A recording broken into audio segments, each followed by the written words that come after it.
Hello there, everyone, and welcome to GamePoints episode 190, a weekly little get-together where we talk about recent gaming news. I'm, as always, your host, Stephen Brown, and joining me today after damn near 3 weeks is... I'm David. I do Uh, exist. it's totally not your fault. Last week we were at PAX. The week before that, you had to go fight the giant spice war out in Dune, and it was a whole bunch of fun doing that alone. I can tell you what, I haven't actually done the show alone in a while, so you can imagine it was full of me just ranting and raving about nothing. I want to thank you all for showing up tonight. Boy, tonight do we have some stuff we have to get into. We have to dig into what the hell this Project Resistance is and how it ties into Resident Evil as a whole. We get a whole bunch of Nintendo news to cover, and the development of Tango's Ghostwire Tokyo. You know that show that had one of the highlights of E3? Well, they had a massive shakeup recently that we need to discuss because I don't think necessarily everything is well in the house that Tango built. But first, I want everyone here to know this is an audience interactive podcast. So if you're watching here live Monday at 8 p.m. Pacific Standard Time here at Twitch TV/GamePoints or later over at YouTube.com/GamePointsPC, to feel free to join in the conversation. Add in whatever questions, comments, concerns, things you want to have bring up, or just whatever floats your boat at that time. Do try to keep it germane to the conversation, but I will try to respond when I can. David, I think however, before we get into any of the news this week. I'm not busy. I think before we get into any of the news this week, you wanted to give a birthday shout out to a special someone in your life. Oh yeah, just this came into my life 20 years ago, and it's very important to me, and it should be important to you, motherfucker. The Dreamcast released today, 9/9/1999. 9/9/99. Hell yeah! My problem One of the greatest things of all time that was almost immediately cracked and didn't do that well when everyone just started downloading all the games from the internet and burning them to CDRs. With the movies removed because original Dreamcast games did come out on a gigabit disc, so they actually could hold more than CD-ROMs at the time, which were capped at about 780 megabytes. So if you don't recall, turns out all those ripped Dreamcast games that you were playing probably were missing the movies and had compressed audio. No, I didn't know that. Yeah. Turns out, however you played Code Veronica wasn't actually Code Veronica. Take that. Hey there, Vince Nitro. How you doing, my man? Good to have you in chat. I will say one thing I've noticed today, just browsing the Twitter sphere and the Reddits and everything else as I was looking for news. More people today has said that they enjoyed playing their Dreamcast back when it first came out today than there were actual Dreamcasts in production. So there's a lot of people trying to get on the Dreamcast hype. But at the end of the day, let's face it, the Dreamcast had one, maybe two all-right games. Fuck you. Sega G is rad. Space Channel 5 is awesome. Soul Calibur was terrific. Phantasy Star, still one of my favorite games. And Skies of Arcadia, still one of my favorite RPGs. But none of those were able to save that system, were they? Because no one fucking played it. It was the Wii U of our time. Shit tons of people played it. The problem was you could download the games off of the fucking internet. Now, I want to take a look at the lifetime sales of the Dreamcast systems itself. Not the games, but the systems. Because That's telling you, that thing sold probably less than the GameCube. We're talking Wii U numbers for this thing. I'm willing to bet. I could be wrong. Please, if someone in chat, either live here or later at YouTube, can look those numbers up and let me know. But I'm willing to bet more people owned a Wii U than a Dreamcast. As of 2007, the Dreamcast had sold 10.6 million units worldwide. Okay, how much did the Wii U sell? Good question. As we're waiting for the lifetime sales of the Wii U were 13 million. Sold less than the Wii U. And we mock the Wii U incessantly on this show because of its sales. That's true. However, the Wii U had decent games, which are all getting ported over to the Switch now. Which we will talk about some later. The Dreamcast decidedly had decent games. It was like the best arcade translation machine released up until that point. And a shit ton of the fucking Dreamcast games were then re-released on like GameCube and everything else. I'm sorry, I won't let that stand. Stop shitting on my boy. My boy. Look at how they massacred my boy. But what's funny is this actually shares a birthday, as hilarious as that is. But the Dreamcast wasn't the only thing to release on 9/9/99. The hell came out? What else came out on 9/9/99? In the U.S., on the very first PlayStation, we got Final Fantasy VIII, actually. No shit, that came out 20 years ago today as well, huh? Yeah, same day. It did come out cool. in like February in Japan, and then I think like the EU actually got it a month early, so like the release dates are weird. But yeah, $99.99 was the release date for the US. I have to wonder if Final Fantasy VIII alone sold more copies than the Dreamcast did. Maybe. I feel like that's going to be more difficult to track down. I know we can get like numbers for the entire series, Final Fantasy series as a whole, but I'm curious to know how much Final Fantasy VIII individually did for the rest of it. Anyways, that's neither here nor there. If you can find it real quick, David, awesome. But we're going to go ahead and move on. Final Fantasy VIII has sold 9.6 million copies worldwide, making it the third best-selling game in the series. That means it is a million shy of the Dreamcast. Until the also, Vince Neville, thank you. Zombie Revenge, Crazy Taxi, Marvel vs. Capcom 2. Man, Dreamcast is so great. Every time I hear Crazy Taxi, I just hear the yeah. As you should. Just nonstop. I saw Offspring live and straight up started playing Crazy Taxi on my phone when they played that song. Fair enough. Just to bring my life all the way around. All right.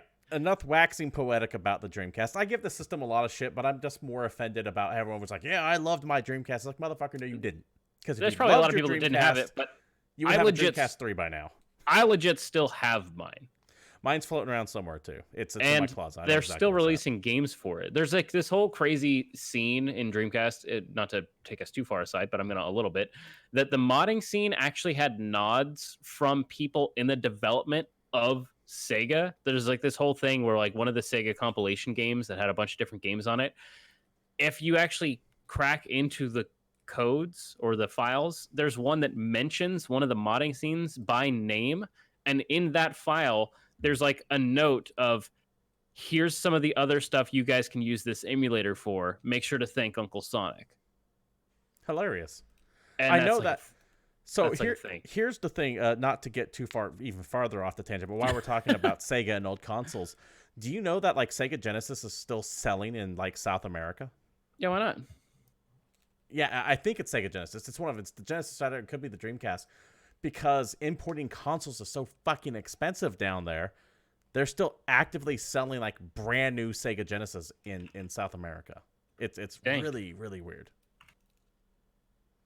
Yeah, I'm just happy that they still got like a homebrew scene. Like there's legit a new game that came out for Dreamcast like last year. Yeah, no, it is an interesting little system. I give it more shit than it actually deserves, but take a look at it. It's one of those weird. It's one of those weird things that happened in gaming history that kind of came and went, and everyone was like, "Oh, that was cool," and that was that. It had a lot of firsts. First system that was actually online had a built-in modem.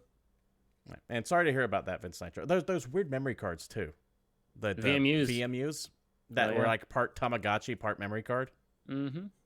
Anyways, Dreamcast turns 20 today, right now, $999.99. Yeah. I mean, unless you're on the East Coast, in which case it's almost over, but whatever. Nah, who cares about them? So let's go ahead and move on with the news of the week. And first off, I want to talk about what this Project Resistance is. David, have you seen the trailer for this? I have seen the trailer for this. You had actually mentioned this to me, text only, and I got really excited because you're like, it looks like a team-based Resident Evil game, and my mind immediately goes to Outbreak. Right. Outbreak File 1, Outbreak File 2, which I get some people don't like those games, but fuck all of those people. Outbreak File 1 and 2 were fucking awesome and were an amazing idea for a survival horror co-op experience before anyone was doing that kind of shit online. Those games actually came out too soon. They were actively ahead of their time, yes. Fucking loved those games, and I actually had friends that also owned them so I could play together. And I feel like that's the big thing. A lot of people are just playing it online with randoms. Maybe it wasn't as fun, but I was playing Resident Evil online with my friends, and that was the greatest thing in the world. But now that I've seen the trailer, with the way the whole trailer builds, I'm getting more Left 4 Dead, and even worse, I'm getting more like Friday the 13th / Dead by Daylight vibes. Yeah, I was about to mention the same thing. This seems far more action-y than survival horror, and that kind of pulls my interest back a little bit more on it than I thought it was going to be. Just the fact that there's like a guy at a computer that's pressing buttons and making bad shit happen. I think of the director mode from Left 4 Dead. Yeah. And that's troublesome. I would love a new Outbreak game. I'm sure a bunch of people don't want it, but like I said, that's just what I want. The very end of that trailer made me instantly think of Dead by Daylight or Evolve, because he puts like on his VR goggles and puts on the headset, and he's like in the body of Mr. X. I'm sorry, Mr. Cross. No, we've learned. Nope. Fuck all those people. It's a goddamn X. So, to go off on a tangent here, what drives me nuts about this supposed news about it being a cross is that they said this shit years ago. Yeah. It was already confirmed 3,000 years ago. I can load up most any PS1 game that's got voice acting in it, and when the characters tell me to press X to perform function, guess which fucking button I press? Also, it's on its side. It's a goddamn X. If it was the other way, maybe you could call it a cross, but it's not. Plus. It would look more like a cross than it does currently. But the Sony calling it, however, a cross specifically is something they've done for years now. This isn't news. This isn't new to anyone. It's just that people fucking forget because we all have hummingbird brains and we get distracted by the next shiny thing, and that way you can kind of re-churn out the same stuff over again. Let's take a look at chat. Vince Nitro says they want a PSVR version of Umbrella Chronicles. That was amazing. Did you ever play Umbrella Chronicles? That was I actually liked those games. Those were good. Yep. We still really don't know exactly what Project Resistance is. We don't even know what it's really going to be called yet. It's still just being labeled as Project Resistance. We will, however, learn more at the Tokyo Game Show, specifically on September 12th, it sounds like, because it is going to be on the show floor, and that is happening in just a couple of days. Let us know what you think about the trailer down below and what it may or may not be. We'll find out for sure in a couple of days. I was more excited about it last week. I'm not as excited about it now. Yep, basically. David? Yes. While we were at PAX, and after we came back, Nintendo just dropped a whole bunch of shit. And I mean whole bunch of shit. It was quite elaborate. Some of it was upsetting. Some of it was exciting. Some of it made me tear up a little. Let's start with this weird-ass thing first. Some of it was just straight fuckery. So, one of the things Nintendo has teased out the gate, once again with more information coming during Tokyo Game Show, it looks like a fucking exercise wheel. Yeah, I'm 100% positive that's what it is. So we had a fucking Wii Fit board, we had a Wii U whatever exercise thing, and now we've got a resistance wheel. I can't tell you exactly what's going on with it. In the trailer, which I would show you, but Nintendo loves to claim videos that have even 2 seconds of their shit in it, so I can't. Okay, just imagine the steering wheel accessory you can get from Mario Kart, make it 3 times as big, and then make it so it has an amount of resistance and you could bend it in towards the center. Yeah, people are like squeezing it. They have it like between their legs, like it's one of those Thigh Master things. There's another image of someone like holding it over their head and trying to bring their arms together on it. It's an exercise game. The people in the video are clearly doing exercises. Yeah, Nintendo's always done stuff like this. Well, not always, but since the Wii. For example, they had Wii Fit. There was their ill-fated vitality sensor, which never actually came to fruition. But remember seeing it at E3, you know, that thing you clapped on your finger? You know, supposed to take your heartbeat and stuff.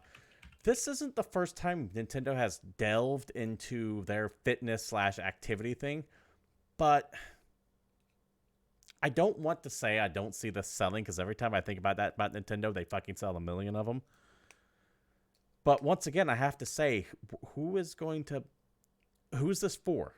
I'm going to say the same people that are still actively buying Wiis. It's still retirement homes. Okay. Yeah, that's a good answer. All of this Nintendo mobility shit has and will continue to be absolutely out fucking standing for older people. I'm not saying it shouldn't exist.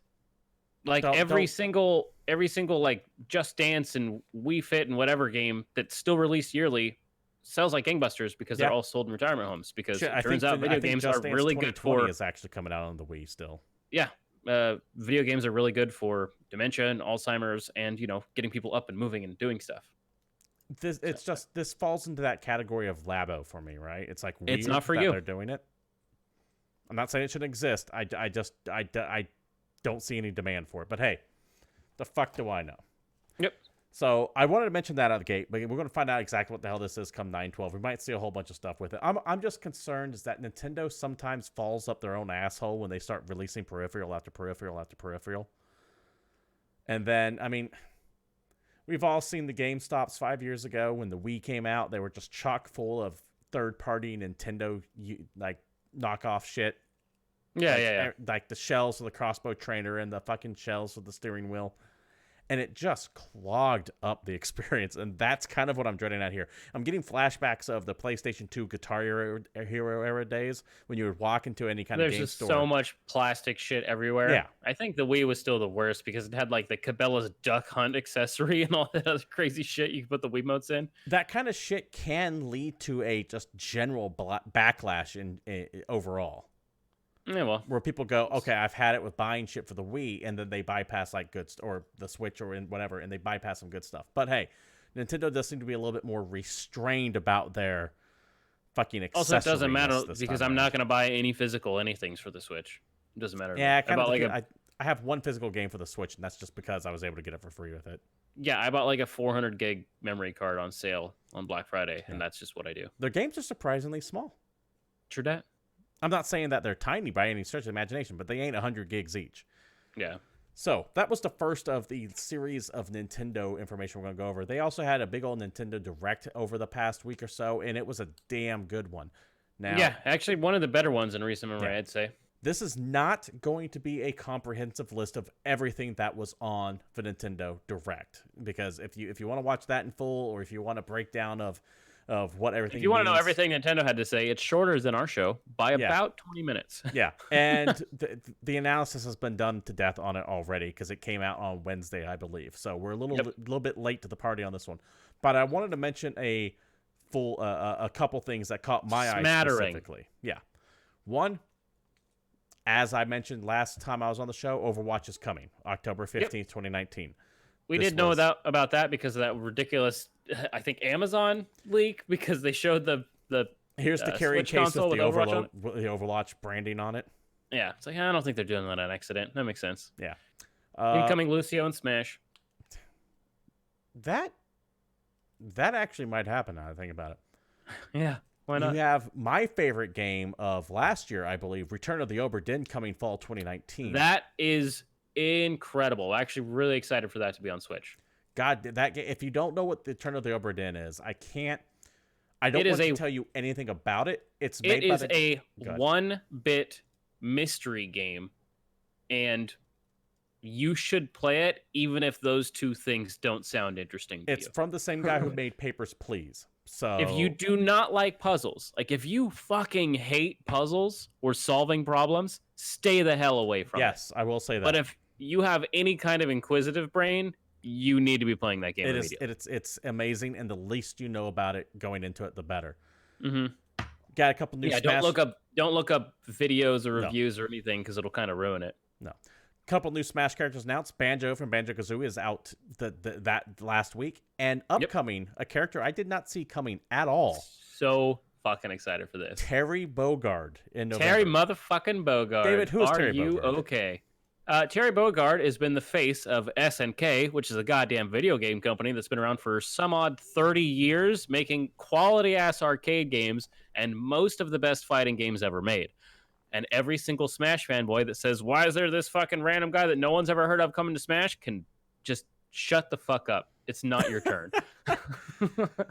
Fair enough. Terry Bogard. Also, his reveal trailer was rad. I was actually really into that because they went through the timeline that went all the way back to like the Super Nintendo, and then they jumped over to the SNK machine and went through all the King of Fighters characters trying to grab that invitation letter.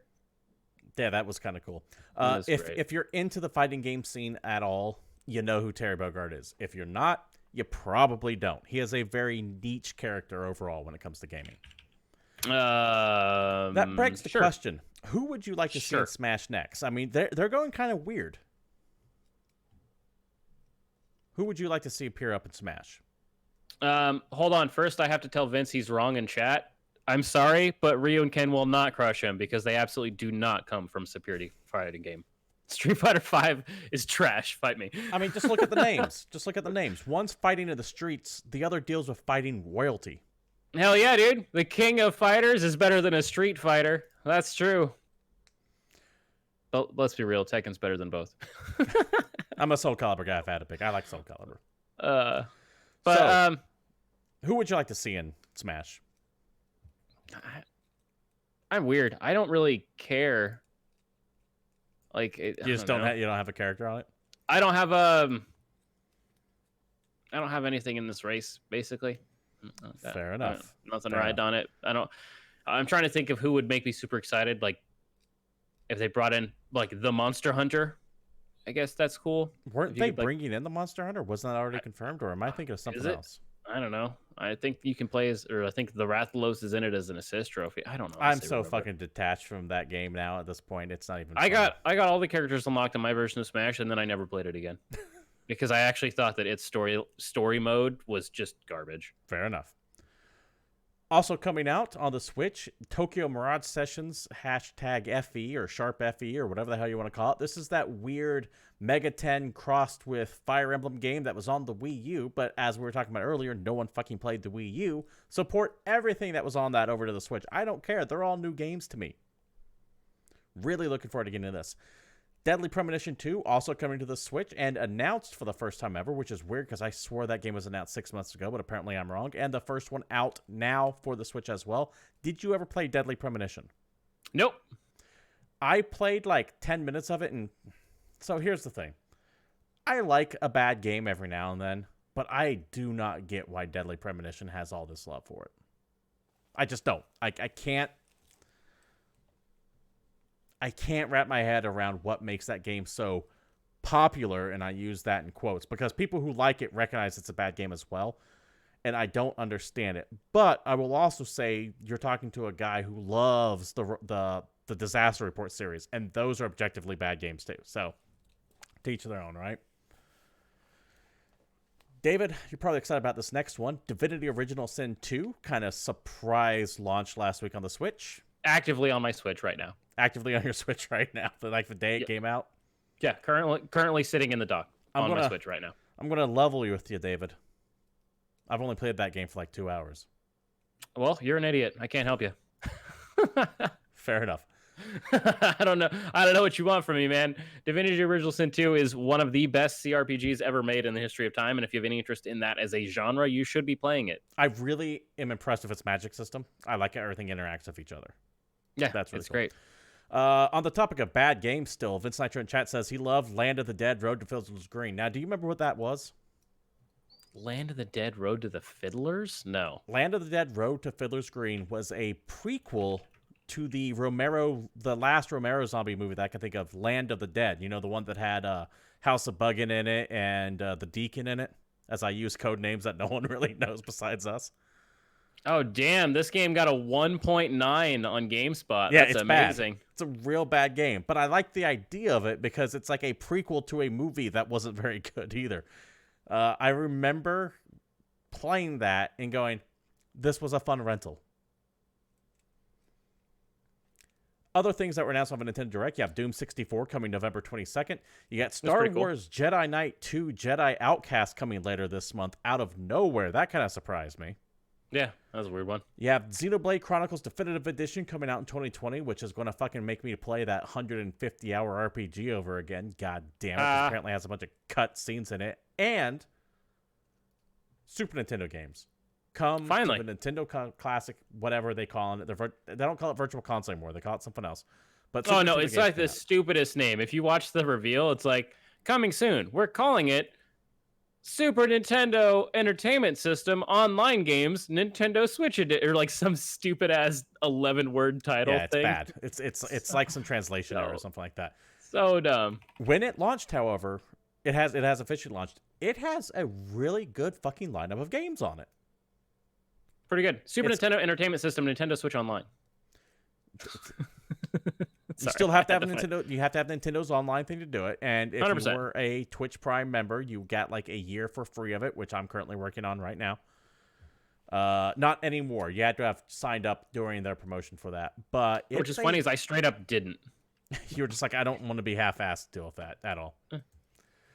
It's a good collection of Super Nintendo games. However, However, David, as uncovered by a website called Vooks.net, the normal monthly release of Nintendo games. Nintendo for a while online, every month they would release 2 or 3 extra Nintendo games. Last month was Vice Project Doom. Which is such a drip of flipping content. Yeah, last month was Vice Project Doom and something else that I can't remember. That's coming to an end. So the drip is, even the drip is getting shut off right now. Yep. From the article itself. A post on Nintendo's website in Japan has revealed that both the Nintendo and Super Nintendo games will no longer be releasing monthly, instead releasing irregularly from here on out. New games instead of be coming to both services in the future, however.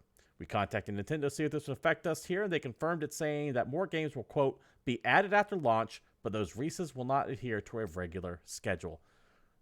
Initial thoughts, David? I have no reason to buy Nintendo Online because they are not bringing me the things I would like to play. And it is still, at this point in time, in 2019, most effective for me to bust out my old school PSP, yes, the PlayStation Portable, my friends, and play all my fucking Super Nintendo games on that. It is fucking... Because I have an SD card loaded with every single one of my Super Nintendo games. It is a fucking travesty that Nintendo still does not have the entirety of their Nintendo and Super Nintendo catalogs online for either $50 a year to play or charge $2 each form or something. Yeah, it is a fucking travesty. That it's is not online. Completely absurd. Yeah, I can't play Final Fantasy 3. I don't know. I can't play Chrono Trigger. Not without paying $20 to Square to get the shitty fucking iOS port. So I have seen some people saying, "Oh, this means Nintendo can then release them like every 2 weeks." Blah blah blah, like trying to gild the lid here. No way. Yeah, no, not a chance. You're going to get maybe 5 games total every fucking quarter from this point on. Yeah, but now, hey guys, you guys can play Stunt Ranks FX. Everybody loved that game. I think that was Nintendo. So if you look at the Super Nintendo listing, and yes, Vincent, I love Acrobators on the Switch as well. I recently did a playthrough of that on the stream. If you look at their Super Nintendo listing, there's a bunch of those Super VFX chip games like Stunt Race, like Star Fox. I think they specifically put those in there to show that they were able to nail the emulation for those. Because from what I understand, and by no means am I an expert on this, from what I understand, the Super VFX chip on the old Super Nintendo was a bitch to emulate. Mm-hmm. And this was them kind of showing the community, hey, we got the chops to actually make this work. Cool. I wonder what open source emulator they used from online that they stuck. They just ripped off. Wasn't there a story about how they got caught like taking someone else's? Was it PlayStation? Yeah. A PlayStation Classic straight up just used like an open source emulator made by a bunch of guys and got the authorization of one of the guys who worked on the project, but not the actual project itself. And that shit's hilarious. Yeah. Yeah, dude, SNES 9X. That's I was about to say I'd mention that, but I'm trying not to actually openly mention emulators on the show because of the legal gray area they fall into. So an emulator itself is not illegal in any way, shape, or form. I will give the standard disclaimer is that GamePoints does not officially support emulation and illegal activities in any way, shape, or form. However, we have just been talking about for the past few minutes, so you can probably know where we really stand on it. I am going to fall under the category of any motherfucking thing that I've bought with my money is a thing I own, and I can do whatever the fuck I want with it. Fair enough. I'll get my printer ink refilled. Thank you very much, Canon. You dumb sons bitches. I'm just really, I am really, really salty over the no longer doing a monthly thing, though. Yep. Because that means we're going to be like, we're just now fucking beholden to whenever they do. I have to wonder if I'm never going to get Turtles in time. No. I'll probably get Donkey Kong Country, but who knows if we're going to get Super Mario RPG. There's got to be some... So, licensing aside, there's no excuse for Nintendo not to have all of their first-party shit at least launched, right? Yep. Which means Super Mario RPG wouldn't be part of that because that was in collaboration with Square. True. But why is Star Tropics on there or not? I think Star Tropics is on there. Both Yoshi's Islands games? Yeah, so there's a bunch of actual Nintendo games that aren't out yet, and it's just you think they would have fucking figured this shit out by now. See, would it be great if they're like, by the way, we're bringing Super Nintendo games to your Switch, And by the way, last time we had something like this, we released Star Fox 2. This time, fucking Mother 3. What's up? David? Could you imagine the like collective shit the internet would have taken if they just put that out there? Yeah, they could have killed it. Let's move on to the next story. And this kind of worries me a little bit. Ikumi Nakamura leaves Tango Gameworks. Now, if you don't know the name, you will certainly remember the E3 conference when she presented Ghostwire Tokyo, and she came out and was adorable, did kind of like the hand pose, which you can't see me doing right now, and the internet immediately fell in love with her and professed their undying loyalty to her. She became the internet's girlfriend in much the way that during the Cyberpunk trailer, Keanu Reeves became the internet's boyfriend. Yes, and now everyone wants them to like hook up. It's kind of funny. But according to her Twitter, she is leaving her role as creative director and art director. This is from her actual Twitter. After 9 years as creative director and art director at Tango and ZeniMax, I felt here is one of the ends of the journeys. I learned from talented people I've worked with and I respect. Contact me if anyone wants to work with me. And she posts her LinkedIn she posts a link to her LinkedIn. David, this isn't normal. Now, we've talked about how people come and go in the game industry all the time. Sometimes they're like, hey, I want to take a break, or hey, I got an offer somewhere else. She is leaving with no other job lined up and immediately saying, hire me. Yep. So. Which is weird because she worked on some cool shit. Yeah, she's been 9 years. Like, apparently a lot of the shit from Evil Within was from her, too. Yeah. Something happened. And I don't think they necessarily forced her out. What I think happened is that ZeniMax was trying to get her to put shit in the game she didn't want, and she just pieced out instead. That's fair. And we're never going to hear what that was, ever. Because she worked on Okami back in the day. Yeah, she is immensely talented, and I would be shocked if she didn't already have offers lining up. Mm-hmm. Because plus it turns out she's great with a crowd. So yeah, that's what I was going to say. She already has that stage presence now too, where people like recognize who she is. Mm-hmm. So even if she was not good at her job, and she is, I'm not saying that she's not. She is an immensely talented woman. But let's say that she wasn't that. She also brings in just the publicity side, the celebrity to whatever she goes working on next. It's like hiring like Ken Levine to something. You know that name that you can go from the maker of BioShock, and you're like, oh shit, that guy. Yeah.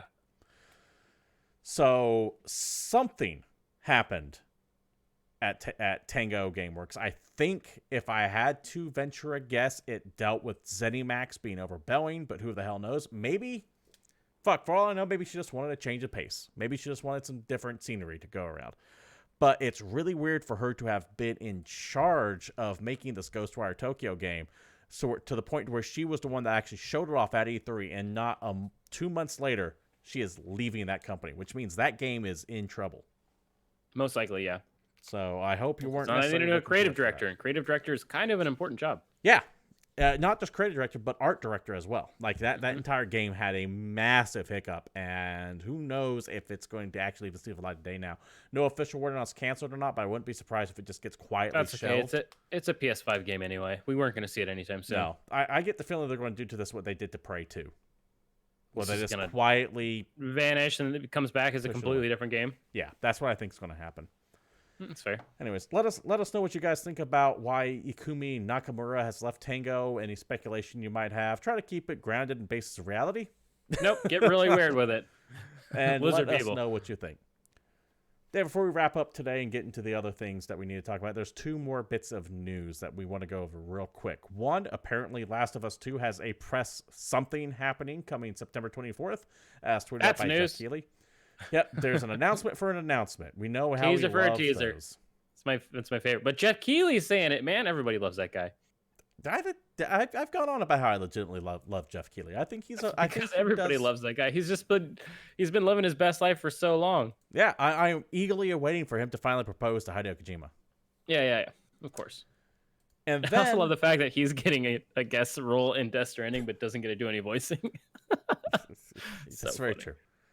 And then we have this thing that comes into the category of 100% total rumor, but unlike those rumors that we sometimes report from the seedier corners of the internet, this comes from a somewhat legitimate source, but it could just be a case of mistaken wording.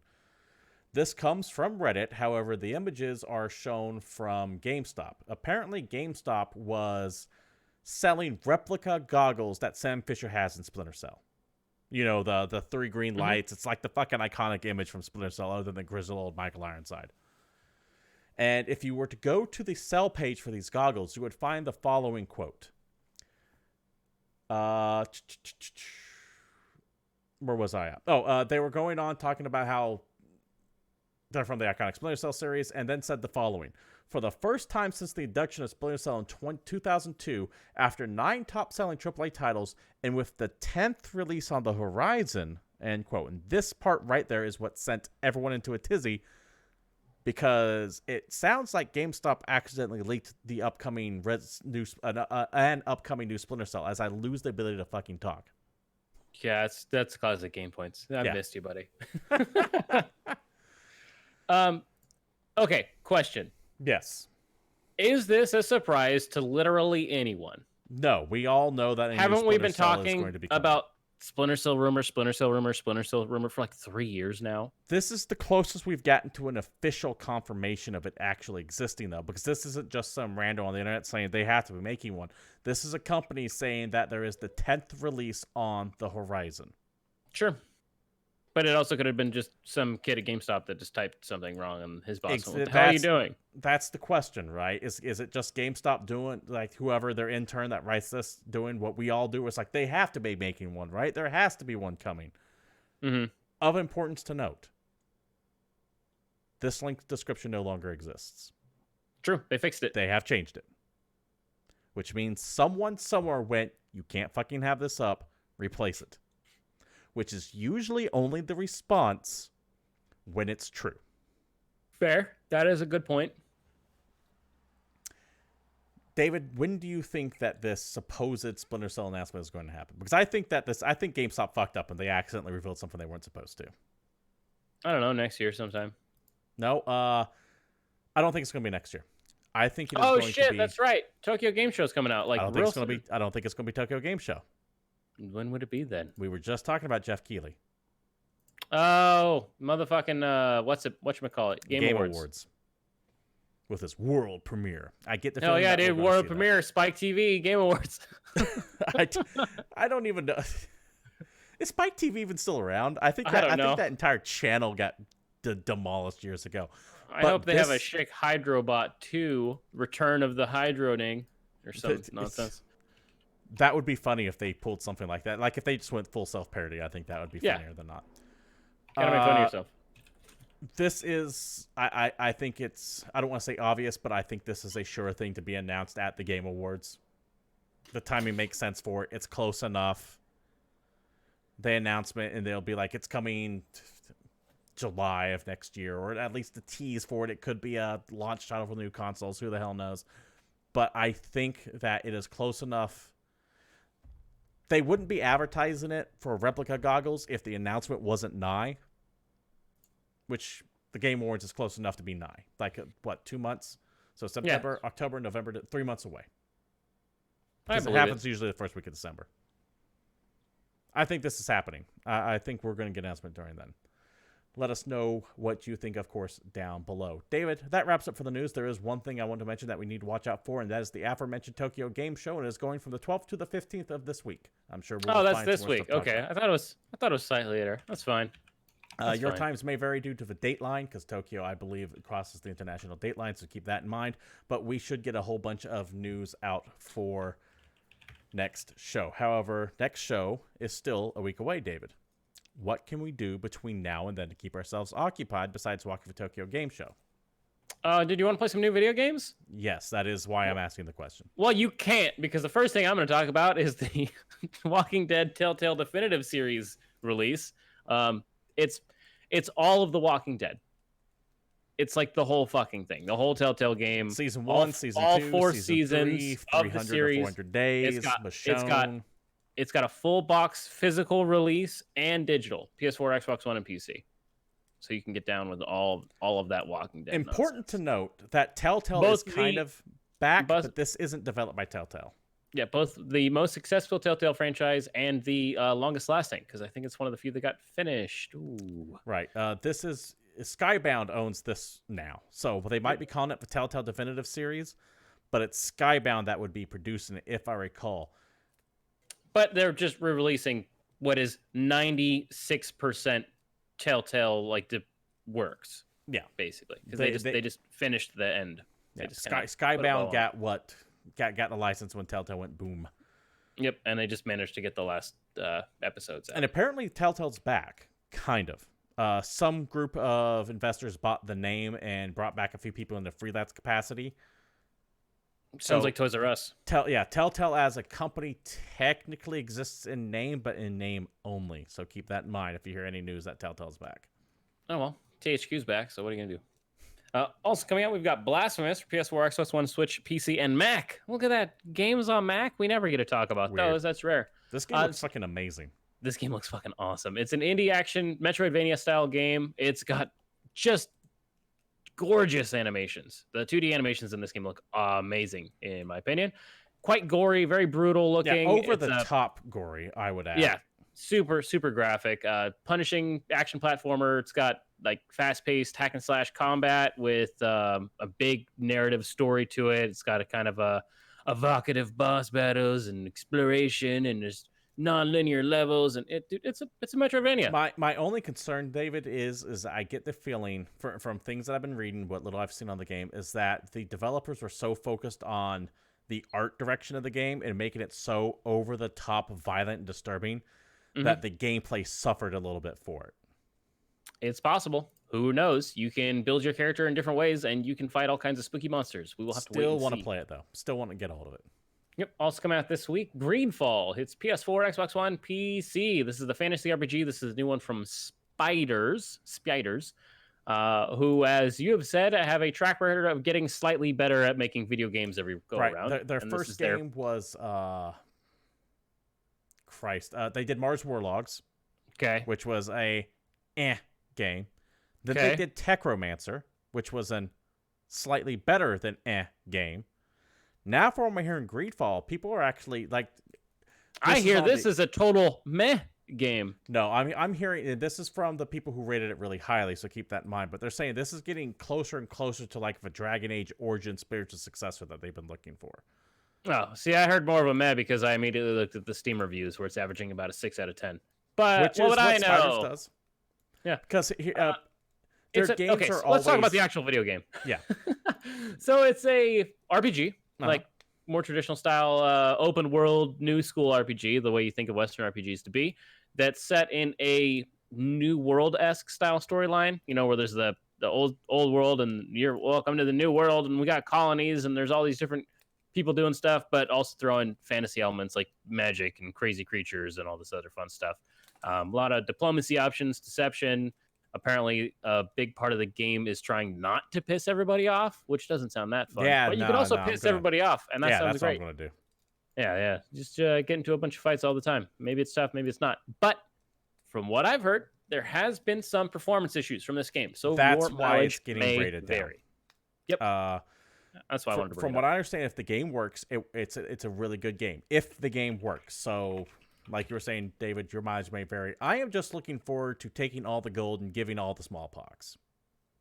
It sounds like something you would do anyway. Hey, Introspect, how you doing? Also, this week we have Gears 5, it looks like. You're just stealing my fucking thunder. I get one fucking job. Moving on. Gears 5 is coming out this week. It's the next Gears game. It's for Xbox One and PC. Those are both the same thing. The trailer, I swear to God, the first trailer that I saw for this game is a shot-for-shot remake of that. If you've ever seen it, the parody video on YouTube of how to make a blockbuster trailer is this fucking trailer, where it's like start with a slow build-up, introduce unexpected cover, and then fucking Nine Inch Nails shows up, and then it's like start throwing all your dramatic explosion scenes, and like that's how the whole trailer plays out. Now have a call to action, and then everybody starts talking. I'm like, God damn it, dude! I swore this game came out last week. This is the most textbook trailer to a video game I've ever seen in my life. I'm sure it is fun. I'm sure it's amazing. I'm sure it plays fan-fucking-tastic on PC, because why wouldn't it? And people are going to love this game. I just never owned an Xbox, so I have no vested interest in Gears as a franchise. I did really enjoy playing co-op whatever the hell their siege mode was, horde mode on Gears, I think 3 back in the day. But I believe that was the first one to have it. That's honestly my whole experience with Gears. I was never a Gears guy because, I'm a Sony whore. I have seen people playing this on Twitch all fucking weekend, and not just like big name people, which makes me think they probably did that thing where if you have like the Games Pass or something like that, you get or pay more, you get it early or some shit. Because I didn't think it came out this week. I thought it came out last week. I could be wrong on that, though. But it does look cool. I never played Gears 4. It kind of makes me want to go back and play Gears 4. I do know it's free on Xbox Game Pass, though, which makes me kind of want to just buy a month of Game Pass and play through it. I do kind of want to do that, too, because the Game Pass is a pretty damn good deal. Also coming out this week, eFootball PES 2020, PS4, Xbox One, and PC. It's the next PES game. PES stands for Pro Evolution Soccer. If you know what it is, you probably know if you want it or not. I'm just going to go with fuck Konami. Moving on. It's not, hold on. It's not a side thing because it has eFootball in front of it. It's actually PES 2020. Yeah, it's PES 2020. Why the fuck did they put eFootball in front of it? I don't fucking know because everywhere you look it up, it actually says eFootball PES 2020. But everything I read, it's PES 2020. But I'm just going to stick fucking stupid. I'm just going to stick with damn, I hate that name so much. How about NASCAR Heat 4? Do you like that name any better? PS4, Xbox One, and PC. Yeah, I do. That's an established franchise. It's the 4th NASCAR Heat game, which in turn is like the 19th NASCAR game because they got sick of doing years and then they started to make them Heat, where it's still basically the same. It's an episodic sports release game. It's just a motorsport, and it's got 3 different NASCAR divisions. So it's got like the Cup Series and the Truck Series and the off-road car series, and it's got cars driving. Did the NASCAR games ever do like what the golf games did and license people's names? Like, was there any? Yeah, everybody famous is in it. Yes, but what I mean by that is like, how PGA Tour used to be called like Tiger Woods.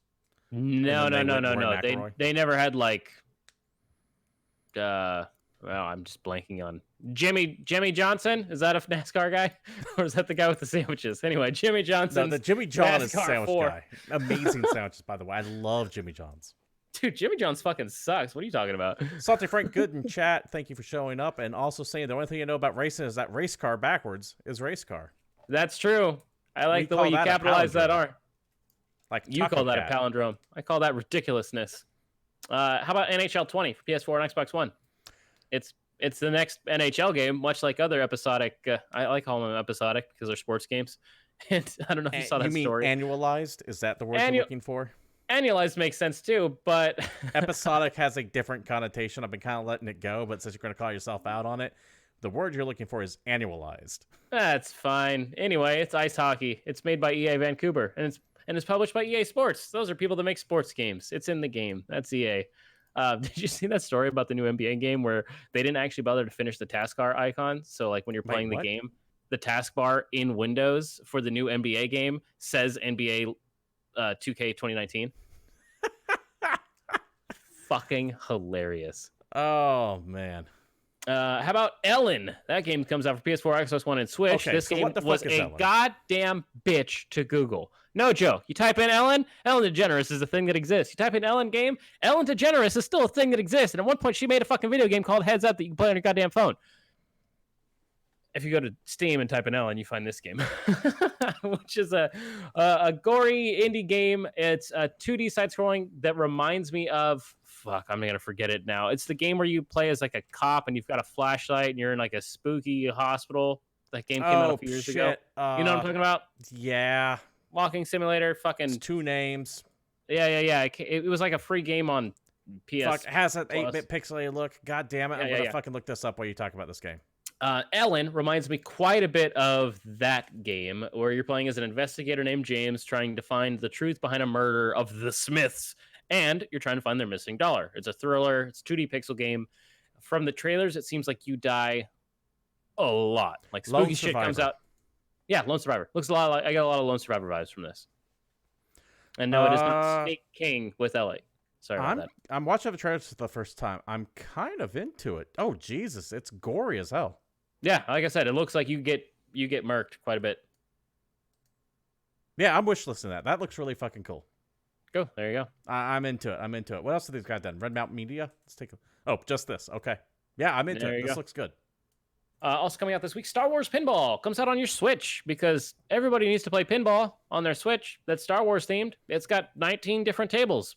It's got movie adaptations from episodes 4 to episode 8 and Rogue One and Solo and the Clone Wars and Star Wars. It's pinball. This is done by Zen Studios, and Zen Studios actually makes good digital pinball games.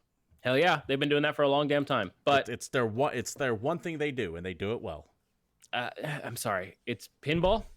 Pinball is played best in person. I refuse to entertain any other argument. I am not disagreeing with you there, but it is a good digital adaptation. Cool. That's fine. That's fair. People like it. Have fun. Caravan Stories comes out for PS4 September 10th. This is a re-release? What do you call it when something's been out in Japan for fucking ever and then we finally get it? A Western release? Sure. Let's call it a Western release. Caravan Stories. It's a fantasy MMO on PS4. Okay. So it's, kind of cartoony, a little cel shady, but it looks like you actually make friends with the creatures in the universe and kind of recruit them into your party and they can fight with you or for you. A la Pokemon. So it's a monster farming game. Kind of monster farming, but I don't think there's 800 million monsters. There's these monsters and you can kind of raise them to do what you like and then you can fight with friends. Anyway, it's an MMO. You can play it if you want. I'm not gonna. Super Dodgeball Beats for PC, PS4, Xbox One, and Switch. Any relation to the old Super Dodgeball on Super Nintendo? Maybe, because goddamn does this game give me Windjammers 2 vibes. No joke. Like, this looks like an old school game with a new paint job. It's a crazy dodgeball game. It's kind of a rhythm sports game. I don't know, dude. It's dodgeball. It looks the most like Windjammers to me, where you've got two teams lined up on opposite sides. It's cartoony. It's that sort of tilted back isometric view. It is certainly cartoony. I'm looking at the trailer for it right now. You're trying to knock the dodgeball back and forth, trying to knock people out. Sometimes you battle against monsters and ghosts and spooky shit. There's a lot of shit going on in this trailer, and I really don't know what's happening. Yeah, I'm sure some people are going to absolutely love that game, but it's not for me. Maybe it is. Who knows? I will tell you something that is absolutely 100% for me, though, and I will probably be buying this shit on Friday because I'm a goddamn sucker. But man, oh man, this is the closest I'm going to get to a new Armored Core game because I know that the boys that put those games together have no interest in it because it is not the cash cow that Dark Souls is. So instead, I get to turn to my Switch and look at Daemon X Machina that comes out on Friday. Game looks real pretty. This game is a brand new action game from Kenichiro Sakuda, I think is how you say his name. The guy that did Armored Core back in the day is working on this. It's Armored Core with an anime-tastic twist, which, hey, dude, I play Zone of the Enders. I don't mind. That's fine. And it's a giant robot action game. There's a demo out. There's like a story demo you can play on your Switch right now if you really want to.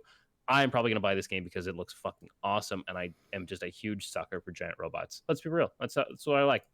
I know what I like. Can't be mad about it. Important to note that this is actually not from Software, however. No, not at all. Marvelous. Yes. That's why I said I'm not going to get a new FromSoft Armored Core game because if FromSoft was doing it, it would just be Armored Core. It is from one of the original guys that worked on Armored Core, though, back in the day. And last but probably not least, Borderlands 3 comes out for PS4, Xbox One, and PC. And guess what, folks? It is still coming out on PC, even if it's only on the Epic Store. Look at that. Technically correct. It is a brand new Borderlands. I bet that everybody that wants to play it is going to buy it immediately and play it, even though it's on the Epic Store. And everybody that's like, I ain't buying this shit, was probably either never going to buy it or will buy it anyway. That's my magic assumption. That's I will not always, really always guide everyone to that Modern Warfare, to ban the Modern Warfare, or hold on, what was it? Boycott Modern Warfare 2 Steam group that had something like 80% of the people in that group actively playing the game when it came out. Hell yeah, that's how it works. And Borderlands 3, I'm imagining, is going to be the same thing. However, I will put this out there. I was at PAX. I saw Borderlands 3. I'm not going to buy this game. Let's be real. And here's why. I can tell you. I break it down for you. Okay. This game is called Borderlands 3. Last I checked, I have already played 3 Borderlands games. So you guys can't trick me. I've already played this shit. Call me when the 4th/5th one comes out. Are you really saying it's called the pre-sequel, man? You can get away with it. By that logic, you should never play Resident Evil again because they fucked up the numbering system when they released Resident Evil 0. Cool. And I never played Resident Evil 0. I have played numbered Resident Evils only, my friend. 0 is a number. I don't go back, man. I'm not here to go back. All my Resident Evils are in order. You've played Code Veronica. But at the time, it could have been the last Resident Evil for all we knew. You just talked on this fucking podcast about how you played Resident Evil Outbreak. And it wasn't called File 1, so you can't say it was technically numbered. Well. It was also slightly different. Outbreak plays decidedly different than the other Resident Evil games. I mean, you do kind of have me with your stance does not stand up to scrutiny, my friend. Luckily for you and for me, my stance doesn't have to hold up to shit because it's my stance and I can do whatever the fuck I want. Vince Nitro giving you the Simpsons dentist demanding why you're turning the show into a house of lies. Because I learned it from you, okay? That is very true. I take full responsibility for that.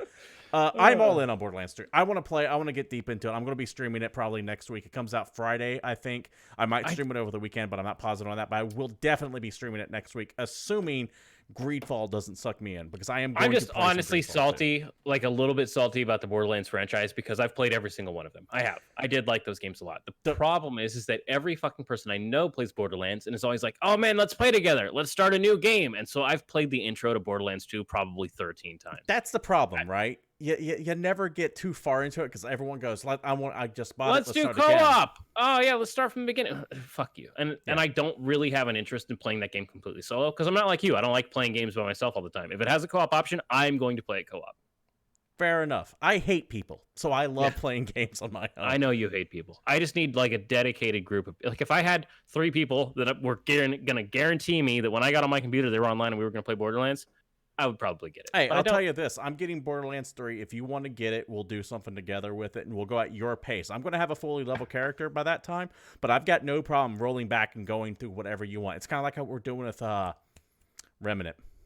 Oh, yeah. I like that game. That game's fun. We'll do it like that. No, well, we'll see. But yeah, we'll see. I am all in on Borderlands 3. David? Yeah. That brings us to the end of new releases, which man, that's the end of the show. Brings us to the end of the show. This was GamePoints episode 190.